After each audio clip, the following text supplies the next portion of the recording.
Por exemplo, uma pessoa que está fazendo um acompanhamento hoje, utiliza hormônio, independente do objetivo, tá? E não consegue mais uma receita com o médico, não consegue mais fazer, né, pegar esse hormônio, ou tenta de outras formas utilizar, ou para, né?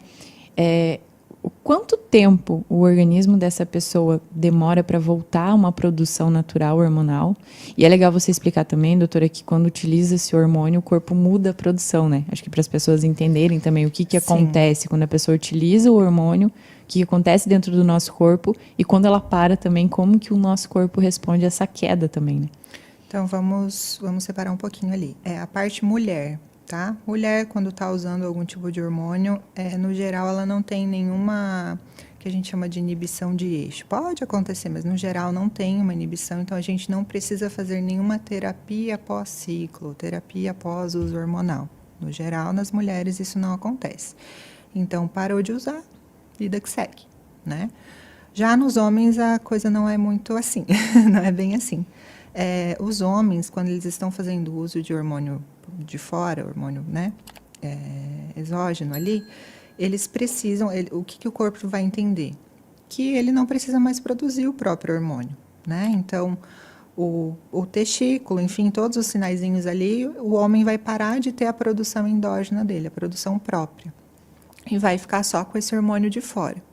Quando ele para de usar, até o corpo entender que o corpo precisa voltar a produzir, que não está vindo aquele mais aquele hormônio, então a gente chama isso de inibição de eixo, né? Até o corpo entender que ele precisa voltar a produzir, pode levar 2, 3, 4, 5 meses. Isso é muito relativo, né? Eu até brinco assim que isso daí é o vale das sombras, porque o paciente ele fica com um déficit hormonal tão grande para quem estava com níveis altos de hormônio, que ele pode entrar em depressão, apetite sexual nulo, sabe? Tem problema de ereção, problema de sono, problema de irritabilidade, vira um caos, né? O paciente fica realmente muito, muito para baixo, assim, sabe? E aí, nesses casos, a gente precisa intervir com medicações de fora para tentar falar para o corpo, falar, ei, volta a funcionar, né?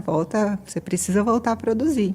Então, a gente consegue lançar mão de algumas medicações que elas auxiliam nesse estímulo para que o corpo volte a se adequar como era antes. No geral, com essas medicações, em torno de 1 a 2 meses, o corpo já se reestabelece ao que era antes, tá? Obviamente que isso depende do tempo que o paciente usou, da dose que ele usava, do paciente, né? Sempre depende. Mas, no geral, é uma média isso. Então, você faz o tratamento para que ele se reestabeleça nesse período. Mas, teoricamente, é para o corpo voltar essa produção com o passar do tempo. Sim. Volta normal. Volta.